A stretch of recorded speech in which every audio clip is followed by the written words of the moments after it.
We've got Ibrahim Zikirullahi, Chairman, Transition Monitoring Group, joining us to give his perspective on what's going on and perhaps what needs to be done or how to sort it out. Good morning and thank you for joining us today.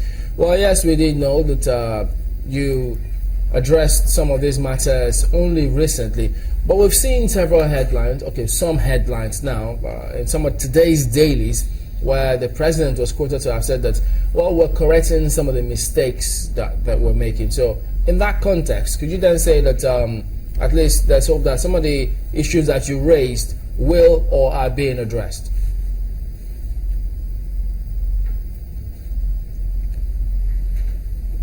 Thank you so much. Good morning, viewers. Yeah, I think over time, TMG has been raising a number of issues regarding that are very important to national discourse and national development. So, one of such issues has been the lingering fuel scarcity in the country, and again the youth unemployment. First, on the fuel scarcity, I want to take it from the perspective that we don't expect this at this time around, because Nigerians, what they are expecting is that by now things will begin to look up in such a way that they will begin to put food in their own table.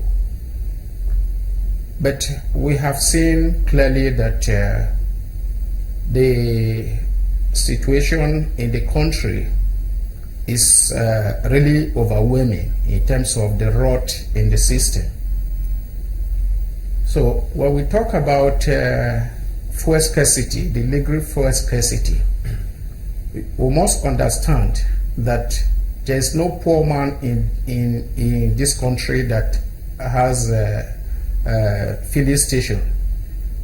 You have members of the National Assemblies that are oil marketers and their own filling stations, and therefore it is very difficult for them to play the legislative role they ought to play to ameliorate the situation.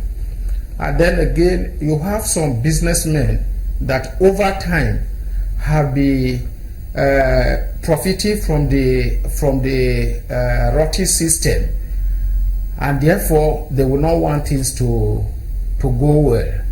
So they will do everything possible to sabotage the effort. Let me quickly. And therefore, when we see the emergence of the recurrent fuel scarcity in the country, we are not too surprised. But it is also a fact that the security themselves, particularly the police, is also culpable in this respect. Mr. Zikirullahi, if I could jump in a bit. We have seen the lapses all over, even from can you hear me? Elections, the violence that are threatening the elections. You don't see the police being decisive. Let me backtrack on some of the things you said. And so, just a minute. I mean, when you talked about members in the National Assembly owning fuel stations and so may not be able to perform their function, some may say that's a hasty generalization, but how did you come to that conclusion? Well, we know that in the last regime, most of the things were done by impunity, and most of the governors that were in that regime are presently in the National Assembly. Mostly they are senators, and therefore we have seen, since they came into power, we have not seen a concrete steps they have taken to really address some of these problems in the system. So all they have faced right from beginning, the election of Saraki, right or wrong, Then the trial of Saraki, will he go, or is he not, we support him and all the rest. This is what you have been seeing. So there had not really been effort on their part. And then I will not put the blame just alone at the doorstep of the National Assembly. You also have the trade union, the Pegasans, that their responsibility ought to be to even checkmate some of the policies guiding these facilities.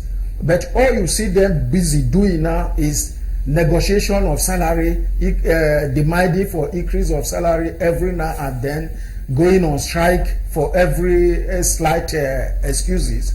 So they have become part of the problem instead of them being the solution to it.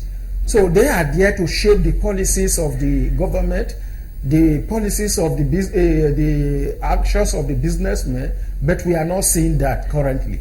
What you see is that they will wait when the situation degenerates, and then there is increase on fuel price. Then the next thing, they will start demanding for new salary, new wages, and all the rest. So some of them have even become bourgeois, just like the capitalists. So it is very, very difficult for the minister or the president to do things alone to really shape the system if these arms or the other arms of government, for example, like the National Assembly,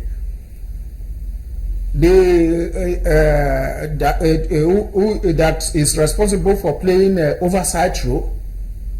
So how have they been playing this oversight role, and how has the labor been doing their own side of it? Then some that have been caught, that have been doing fraudulent practices in terms of the subsidy. What is the role of the judiciary?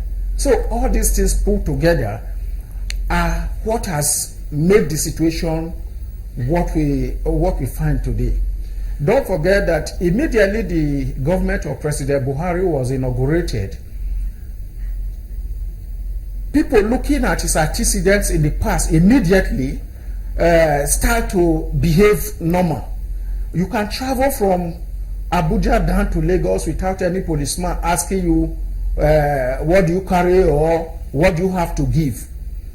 But immediately they watch for a moment and say, oh, this is quite different from the military era. So we can, the states governors are doing things as usual. So it's only at the center that things are happening. Buhari is talking. So they went back to their the old order. Let me come in here. That is what we are, what exactly we are seeing today. Let me come in here, Mr. Zikirullahi. It will take a lot for us to really make this work in this country. You must be in the know as to what is happening now that the NNPC has agreed for some of the marketers to come take up some of the task of importing petroleum products. Does that tell you that we made maybe an error in judgment or decision in making NNPC take that huge percentage of import of petroleum product, which has partly caused what we're going through now? Thank you. I think what is happening now is that the NNPC is being overwhelmed. They have seen that there are a lot of sabotage here and there. So what they are doing now, for me, I take it as a compromise, because the structure of corruption is so endemic that they cannot uproot overnight, and therefore they are just trying some palliative measures to see how the situation can become normal, while they are still focusing on the strategic efforts that they want to they want to introduce in making this work. But I also want to say that the Minister of Petroleum Resources, that is Kashiku, I think he also had to be very coordinated in terms of information that is passing to the Nigeria public, because I recall that when he was appointed, he told us that the refineries will soon be working and everything is going to be okay. And then all of a sudden, he told us some refineries are actually working, and then what they will be producing now is going to be put on reserve. So, but it's not going to be distributed. But I think that is a tactical blunder, because you cannot be hungry and you are keeping food for tomorrow. So why can't we use what we have? So then when you import, you can put on reserve. So these are sharp contradictions. That is why I'm saying that it needs to be well coordinated.